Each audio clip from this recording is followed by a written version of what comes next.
Welcome back, everybody, to the Southern Gateway Chorus live stream. You all know me. My name is Zach Holman, and I am so excited about this show today.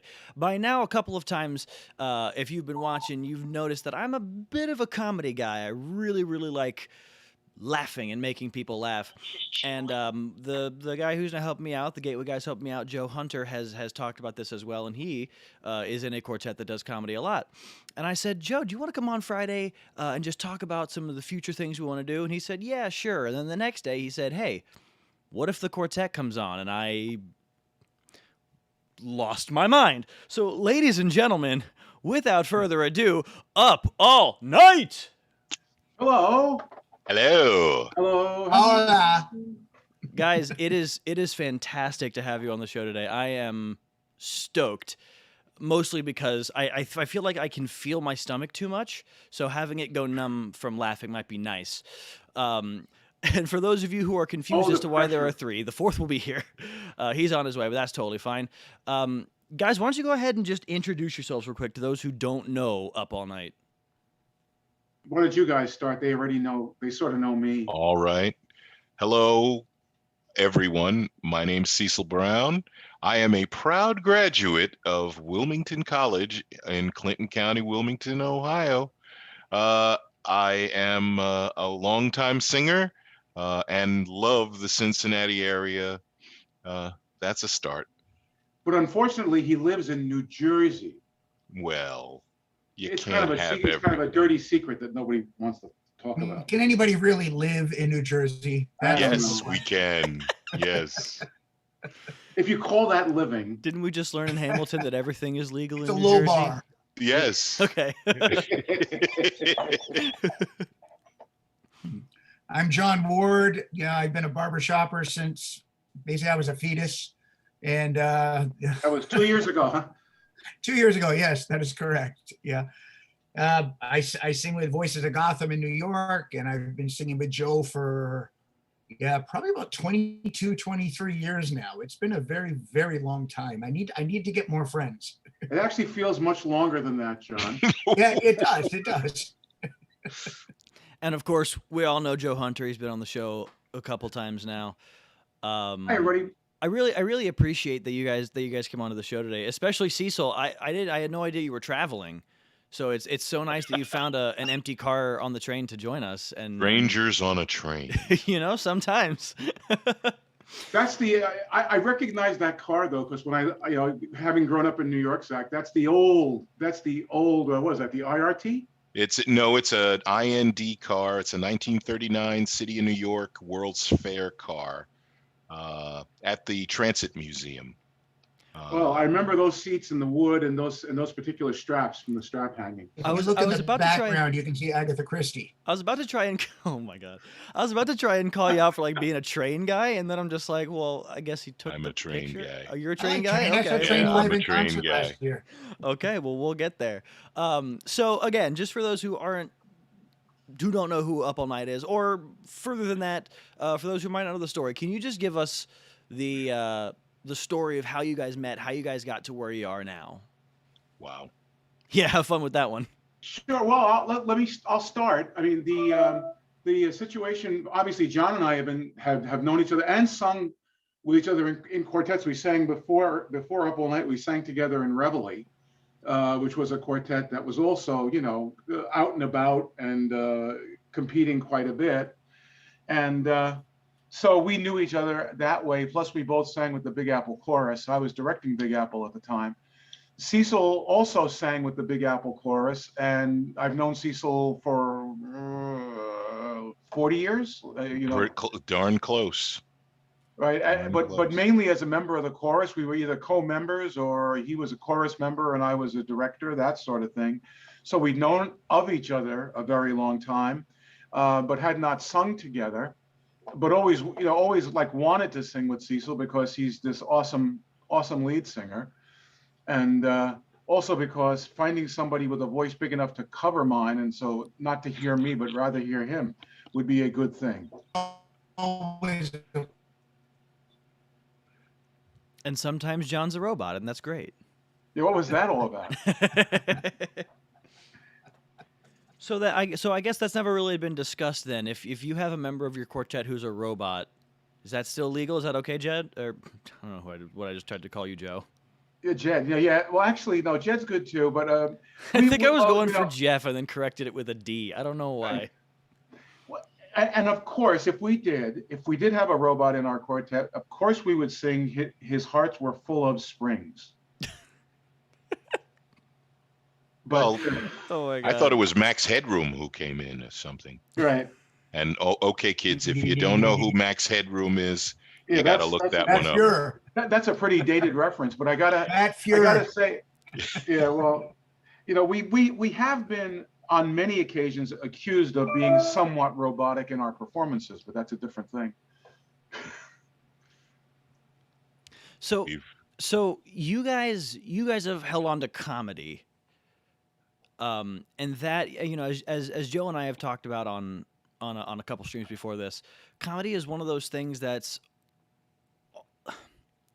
I guess there's a bit of a stigma about it in the barbershop community, right? Like one of the things that I said, I've actually had the conversation with my quartet. We've all talked about like, man, we might actually be a relatively decent comedy quartet, and there's always that one line that, looking back on it, should offend me, which is, yeah, but we want to be a real quartet first.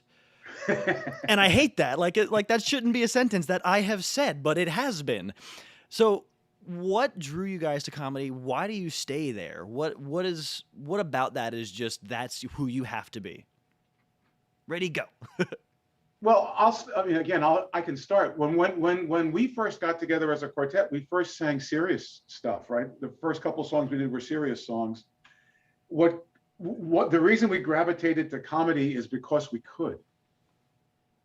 You know, in other words, I think it's because turned out we were pretty good at it. And once we got to know each other's performing styles better from within the quartet, it gave us a whole bunch of opportunities we didn't necessarily realize we'd had before. We thought we were going to be a serious quartet, right, guys? I mean, that's what we originally started with. But the comedy really worked. But the comedy really worked. The comedy really worked for us. You know, it comes out of rehearsal too. Sure. I mean, you'll say things in rehearsal, and then you say to yourself, we got to figure out how to get that into what we're doing, to make it because it's entertaining. If it entertained us, then we think it'll work for an audience, and that's part of it. I mean, there's this thing when there's a guy who doesn't exactly look like the other guys, which can lead itself to comedy. It's the yeah. Canadian guy, looking. you know. I am different looking. Well, yeah. Yeah, you well, got Joe, hair. Joe has more hair. I have hair. You That's should the, do that's it. the difference. I got you. Yeah. I think one of the things that makes comedy fun for us is like the difference between us and a lot of groups that try to do comedy is we'll think of all kinds of weird, goofy things and we're just hanging around, and then we have the stones to do it. A lot of people think of funny stuff and they go, "Oh, we can't do that. We can't do that." Yep. And that's the big one On too. the I other think- hand, we'll like run with it. Right. I think a lot of like friend groups do that. There are so many funny people in the world, but it takes a certain set of something to say, you know what? Let's just do that. And you guys do, Well, and you it's know, so funny. You know, there is a certain level of stupidity that goes with not having any fear. And I think that's part of it. I mean, we're just we're just dense enough to say the heck with it. But it does take a certain amount of courage to be able to see what's going to happen with that. Now, to be fair, though, we also did have the advantage that some of us, you know, particularly John and I, had been doing comedy on and off for a number of years. So you kind of get a sense for what's going to work, but you never really do know until you put it out on a stage and do it. And it was kind of new for Cecil and for Dan. Sure. You know. Well, Zach, I mean, if the three of you are singing High Neighbor, it goes one way. Yes. But if I'm singing High Neighbor, Right. it's got another twist. So there goes the neighborhood. Oh God. That's how it For goes, sale, folks. for sale. Oh, good Lord. It's a good thing we're not trying to monetize this. So If I said we actually did that, we did. did you? Oh, yeah. Okay. Yeah. Cool. Oh, yeah. You sing So- High Neighbor, and you have three guys dressed up like suburban guys, one guy with a grill, one guy with golf clubs, and one guy with a tennis racket. And then in comes the fourth guy, and it's like the for sale signs came out. And we actually went there. Okay. So you hit an interesting point, and I do want to hear your perspective on this, because I've seen you guys perform. One of my favorite things that you guys do is you call it your couch potato set. Is that what you call it? Yeah, late night couch. Yeah, potatoes. where you guys are like watching TV, and it's a lot of like theme songs. Slobs, parody songs. Yeah, right, all that stuff. And the line that kills everybody, because no one sees it coming, right? Like you look and you notice, but no one expects the line coming. And Cecil, you annihilate. That's not a word. You annihilate the entire audience. Actually is. It's a bone in your body, the innominate bone. Okay. Only he would know. You know. In your case, it's kind of soft and jiggly, but that's okay. Well, there's a blue pill for that. Oh, no. Let's not go there. Okay. This is a live feed. This is Midwest. Is the line Send all your after- letters via Joe Hunter. What time is confession tomorrow? Oh God. It's on all Sunday. day at this point. It's going to be all day long. God. Anyway. You were going to say, Zach, you were saying. Yes. The line during that song is right after the Brady Bunch. Am I right? Mm-hmm. So I want to hear about that, where that came from, and why it's in there. I know you have opinions on this, and I want to hear it. I'm here for it. Let's go. It was a It came from Cecil. simple observation.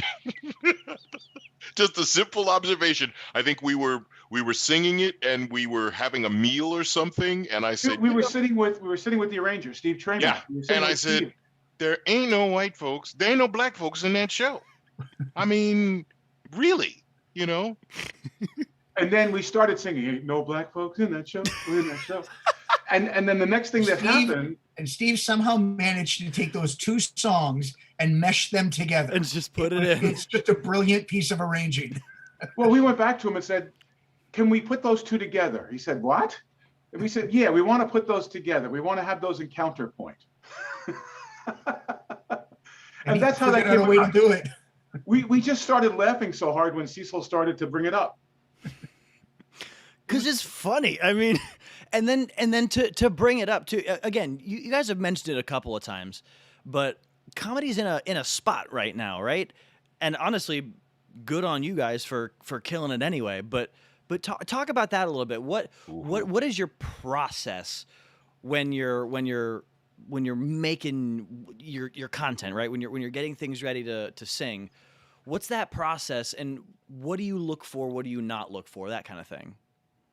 I mean, for me, I think a lot of the creative process is throw everything out you can think of and see what sticks. Yeah. And then run it by other people that you trust. And a lot of times you'll run it by your friends, you'll run it by your family, and they'll either say that's funny or they'll say that's stupid. And it's an endless process of editing. Yeah. And that's hard because a lot of the times the things that get edited out are your personal favorite things. Weeding the garden is essential. Yeah. That's the saying. The saying is, you can't get wedded to something. You can't love something so much. If the audience doesn't like it and you love it, it doesn't matter. It's what the audience loves.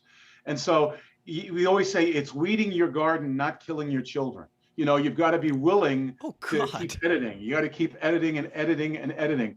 And the audience will keep telling you. And we just pay attention to that sort of thing. In terms of we try to look to see what makes us laugh. If it makes us laugh, we think it's got a decent chance of making somebody else laugh.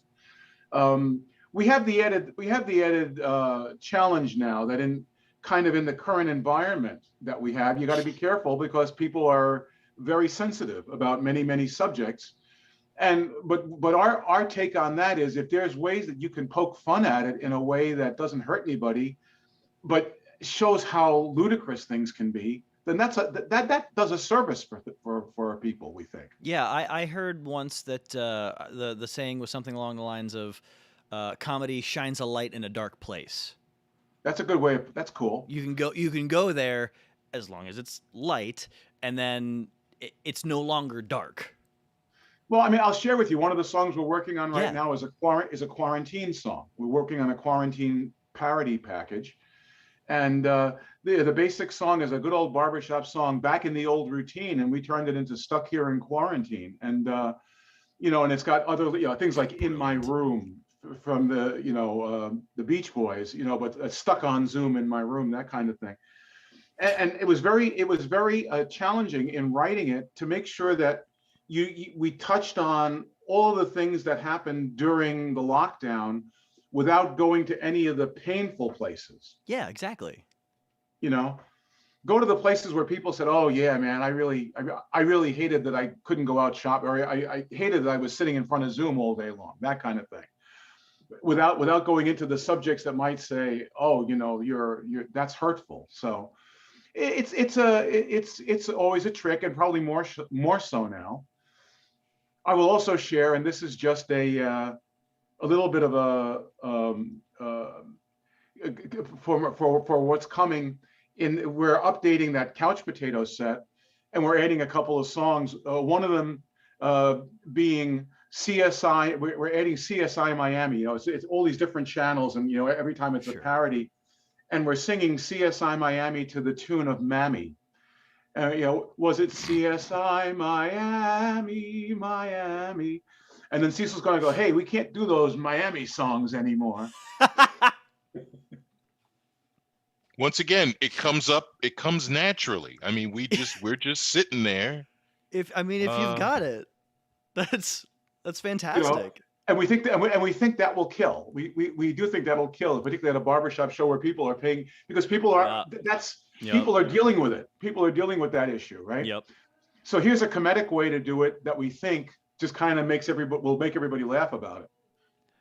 Yeah, we're hopeful. That's fantastic. I feel as though if I ever end up in a comedy quartet, I need to make Irish jokes, but I don't think you can make Irish jokes sober. So they're fun. Well, they're not as funny. Okay, good point. Thanks. But that's sober. They're not as funny sober, but Good point. All right, you got me.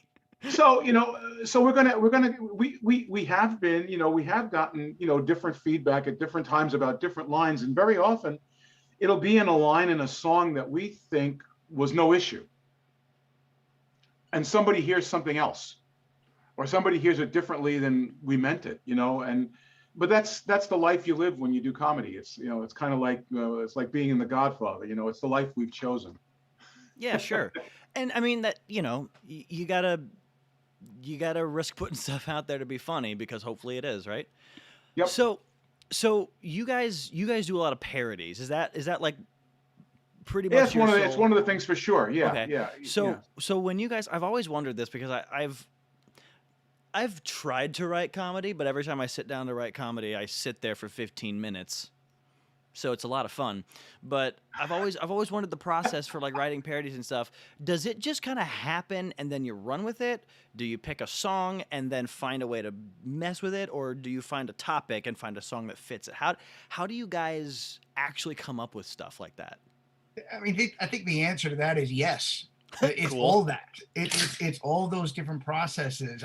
Some of it's just, somebody will say something they think is funny, and then we start to riff on it. There's all kinds of things. Like a lot of the time it's like 3 o'clock in the morning driving home from a show, and you're all kind of punchy to begin with. Yeah, you're tired, and somebody will say something and you just start laughing, and by the time you get home, you have something half written that you never even intended to do, but it just kind of struck you as funny at the time. Yeah, and then we've always been fortunate to have some very talented friends that we can take our silly ideas to, and they can actually do something with it.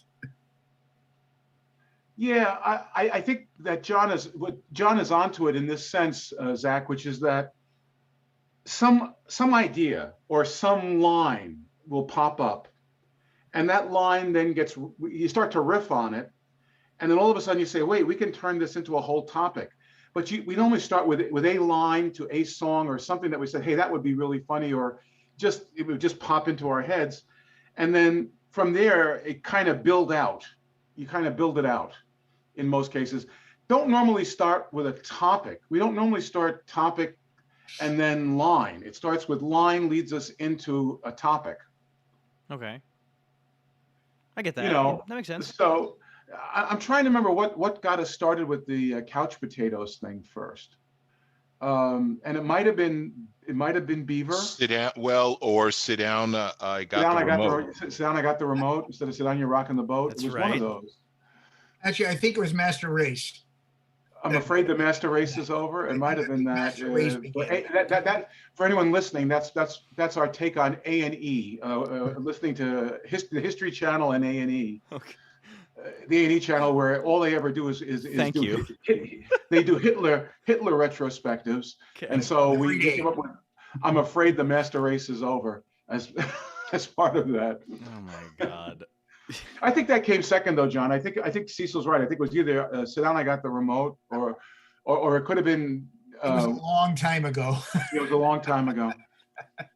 So But it's always something like that. sure. So you guys not only, and I mean, you see this with a lot of quartets. You guys seem not only like very talented and funny guys, but also just Told you. good call. but you also seem like just like really good friends, and that probably helps. Yes. So I gotta ask, your chance to embarrass each other. What are some of the crazy situations y'all end up in as a quartet? Oh, okay, we've already got laughter, so this is gonna be a good I mean, one. just being on a golf course with the four of us. A golf course? Oh, Uh, Nene. The worst Yeah. thing that happens is that sometimes I get very amped up in my singing, and Joe will blow a key, and I will start singing in another key. And then the boys have to hang on for dear life. I've had So- those. Yeah. That's why I laughed, because it happens. Oh yeah. And You see, Cecil, that's your take. My take is much more about your challenging sense of rhythm. that's true too. You do definitely break the stereotype with your sense of rhythm. Thank goodness. Thank goodness. And I know you like to think of it as freedom. Yes. Yes. That comes from the free jazz, you know. I'm out there with that free jazz stuff. So Sure. I think But I even think the you're guys you are playing free jazz can count to 4 consistently. yeah, I think but you're they out don't there. have to. you are out past free jazz and somewhere towards John Cage, but that's okay for That anyone who might know that out there. He's the Gallagher of rhythm. Wilmington College, baby. The Gallagher of rhythm? He just hits Yeah, stuff he's with a got that hammer? big I'm rhythm- He's confused. got that big rhythmic watermelon that he hits. Okay. But Charles Ives, John Cage. Yep. anyway, so that's we're picking on Cecil, but it's only because he volunteered by putting his hand up. But Sure, we all yeah. have our own little foibles. You know, let me see. For John's biggest thing is his own self-image. He has a very positive self-image, and that's how we always look at John. You Look know, at me. How could you not? right. Reveille, the last quartet we were in, where John sang lead. He sings tenor in this quartet, but when he sang lead, Okay. that whole quartet was built around John's overblown sense of self-image. Sure. Every song in that we did in Reveille was based on the concept that I'm a great lover, I bet. I bet. We used "I'm a great lover, I bet" was in fact our mantra. Oh my God. That Okay, so now it's my turn. What about for me? Come on, guys. pick on Joe. Well, Pick on Joe. I need on. material. on, I bring it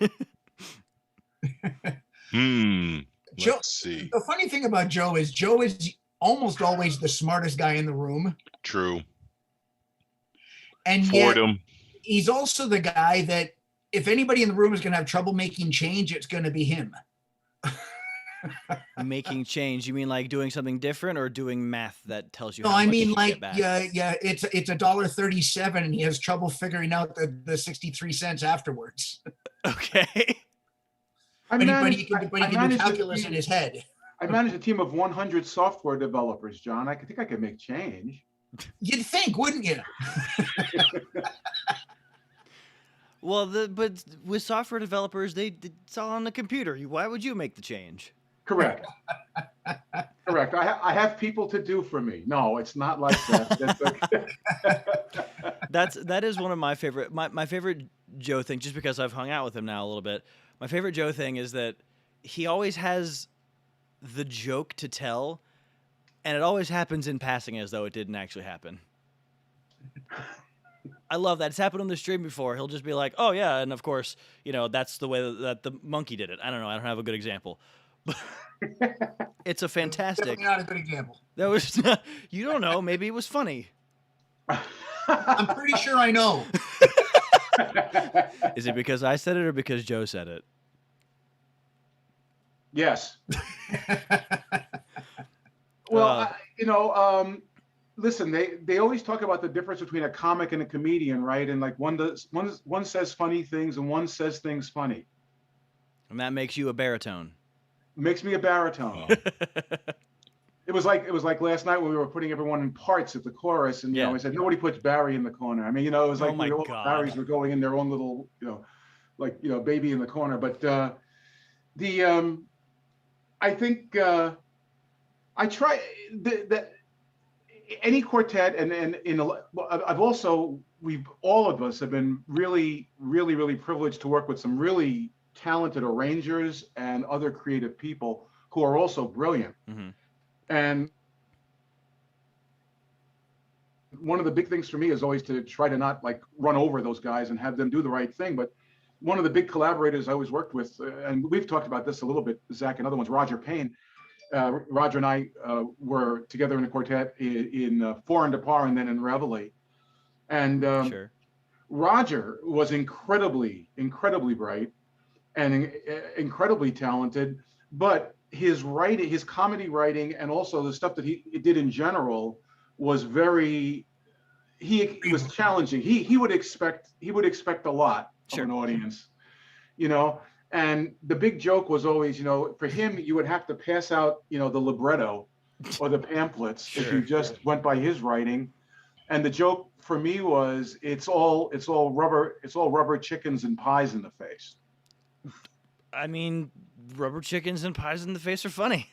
Yeah, well, it is. Thank and so you. I think I just learned to kind of go slumming that way all the time. But rather than try to get too cerebral about it. But we do try to strike a balance with it. I think, I love it. And real quick, we've got some people in the chat talking about finding videos of you guys. If you scroll down in the description of the stream, there is a link to the Up All Night Facebook page. They have some videos on there that are fantastic. If you don't see it, refresh the page and it'll be there. And I just put something in the chat, Zach. Yeah. For the late night TV medley. Oh, great. So I just someone had asked, and I was following along, lurking.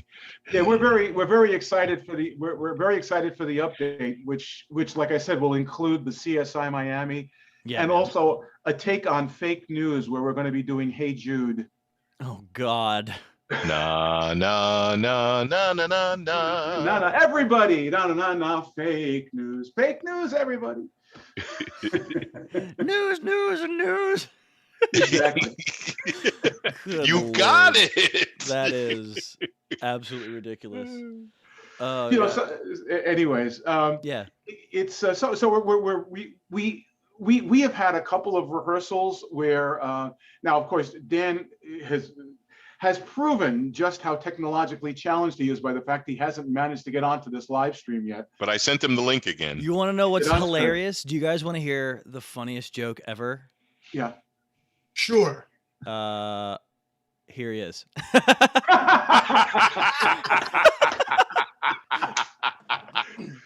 I just looked over and saw that he was there, and I was like, all right, let's get him in. It's all getting dark there, Dan. It's dark. Well, howdy ho. He's managed to connect, but he hasn't figured out how to turn the camera on. Sure. That'd be a little. It's too much to ask. Well, Howdy ho ho ho.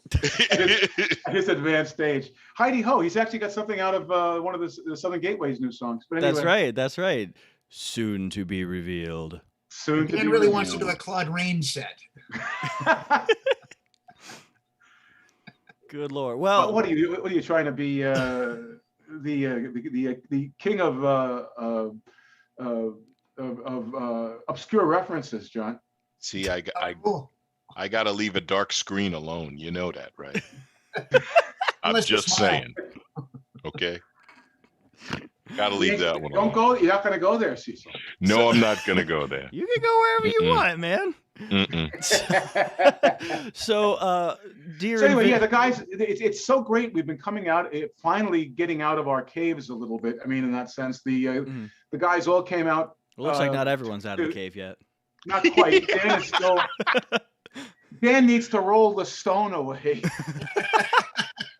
I'm looking for where the stone is. Flash your lighter, man. I thought Easter was in April. Come into the light. Come into the light, Dan. Oh, host disabled participants screen sharing. No, hit you're not OK. trying to screen share. You're just trying to turn your camera on. No, it Turn says video turn on video. Yeah, where's that? Bottom bottom left, left-hand corner. Bottom left. you'll see mute and you'll see video. The It's IT got a guy in little my head is circle and having line so through much it, fun like right like now. it would if you were jaywalking.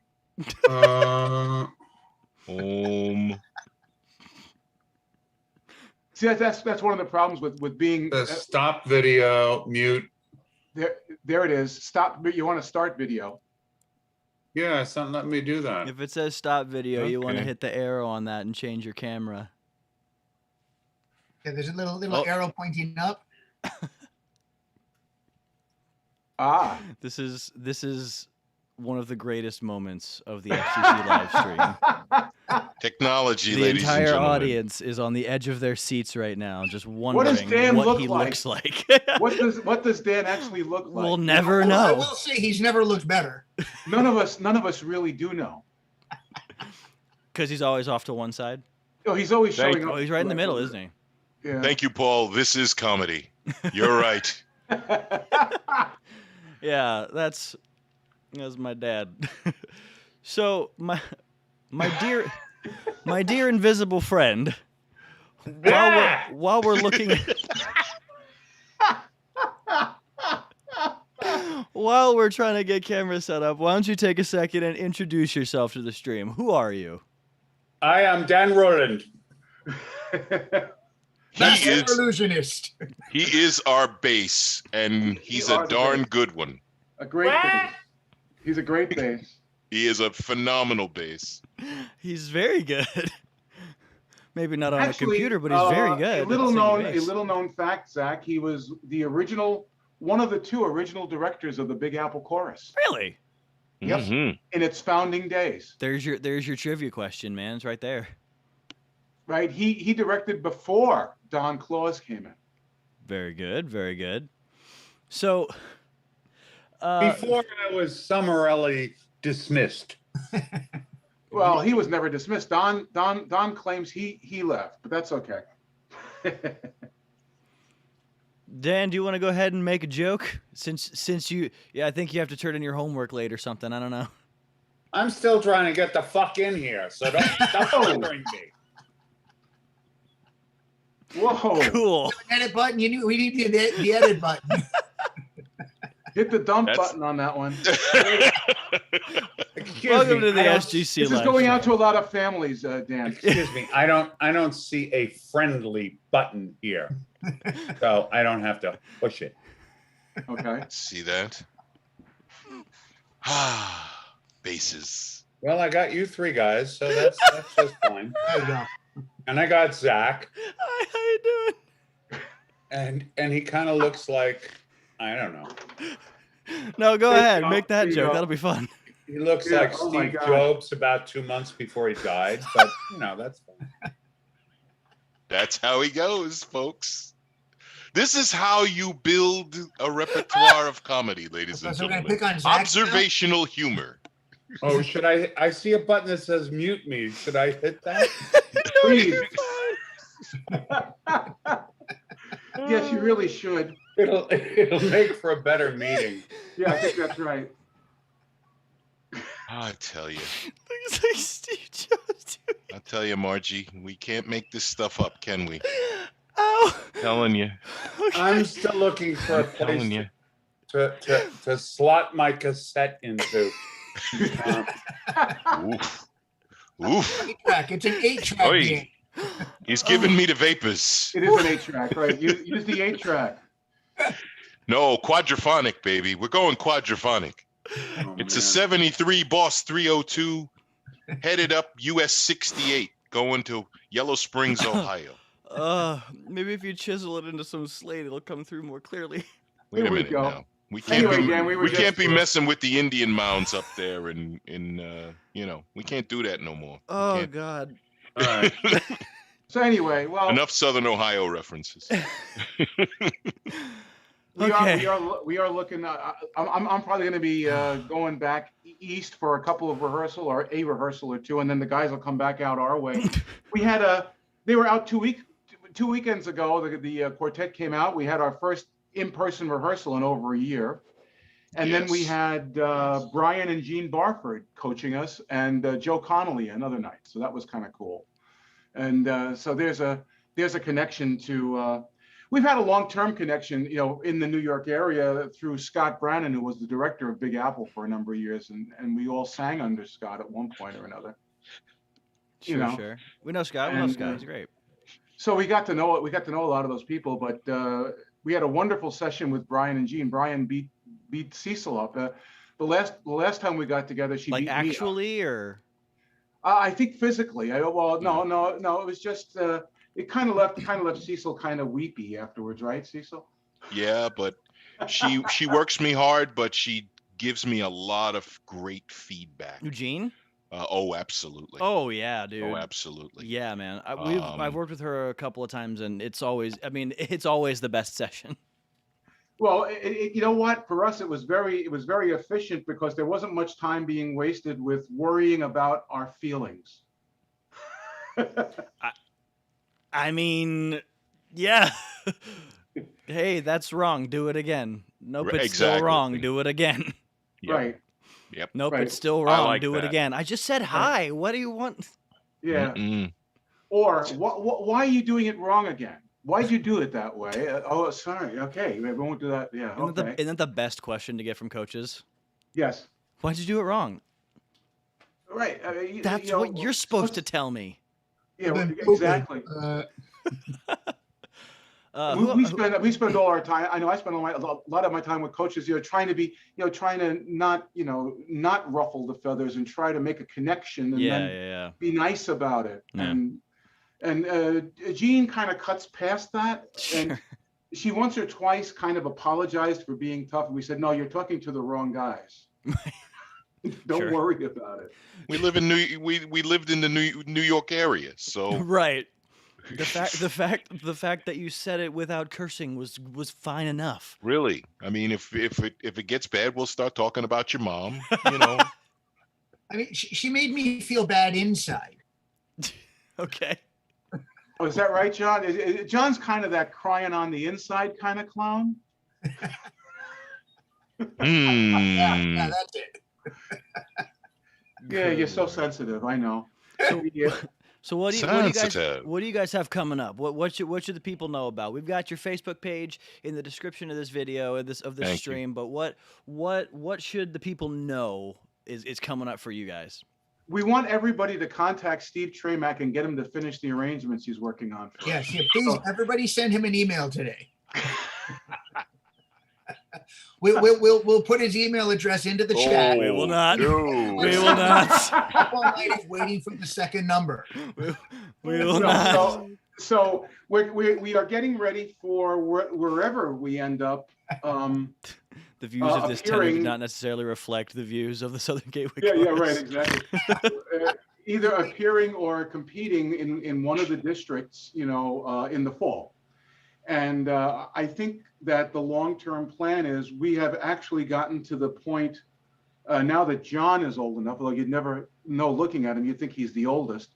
is that we've gotten to the point where we can all compete in the seniors competition. And so we I think finally aged in. we Yeah. aged in. So you know, while we really love competing in the regular, you know, the regular varsity, as they would call it, competition, Sure. we can now do seniors coming up also, and I think we would give seniors a little different, just a little different twist. You know, the seniors has not had much comedy in it. I don't think. Not a lot. Yeah. You know. All right. Well, we are about at that time. I wanna give each of you just like a like a minute to give a closing remark. Go in whatever order feels right to you. Go ahead, guys. Thank you all. Listen, I grew up in Southern Ohio in the middle of the 70s. I love it very much. I wish that I had found barbershop in the 1970s, because then I'd be a lot longer member. I was a singer in college. Love it. Hope to come out there again. Hope to sing in front of real people again real soon. Yeah, I think Yeah, I'm we're gonna actually- piggyback on that. I'm looking forward to everybody starting to get out of their shells and getting together with some good. I've got friends all over through barbershop. Yeah, I've been a member pushing 40 years now, and yeah, I miss seeing all my friends, and I just can't wait to see them and hug them and have dinner with them and have laughs with them. And yeah, I'm so glad that we're starting to see the light at the end of this tunnel. Yeah, from my standpoint, you know, what I think we all found out over this last year is that, you know, achieving and performing and competing is really neat, but there is no replacement for the fraternity, the friendships, the relationships, and that's the thing we missed. I've been missing the most. And being able to at least spend some time with the guys now, and again, being able to go out. And I can't wait for the guys to come back out here. And we're already talking about this. We want to do it so that we can visit Southern Gateway at one of the rehearsals and at least sing for the guys and say hi to all our friends again, you know. So and having any opportunity, even these kind of opportunities like this, to have a couple of laughs, there's nothing better for you than this, I think, you know, for the soul. So thank you. Absolutely. Dan, any closing remarks? Can you guys hear me? Yes. Yep. Yes. What I missed most of all is an audience. Everything we do is intended for an audience. And that's been denied us for over a year now. And so what I'm looking forward to is being able to toe that stage, look people in the face, and try to give them something that they didn't have before they came in to sit in that auditorium. That to me is the ultimate. Preach, Rev. Preach it. You can't say it better than that. Fantastic. Well, we are going to go on ahead and close it here. Up all night. Thank you guys so much for being on the stream this week. And thank you all for joining us. I hope you guys had a great time. If you liked this video, go ahead and leave a like on it. If you haven't already, go ahead and subscribe to the Southern Gateway Chorus YouTube channel and hit that little notification bell. You will see every time we go live, every time a video is posted. Evidently, I'm Steve Jobs, and I'll see y'all next week. Yes, you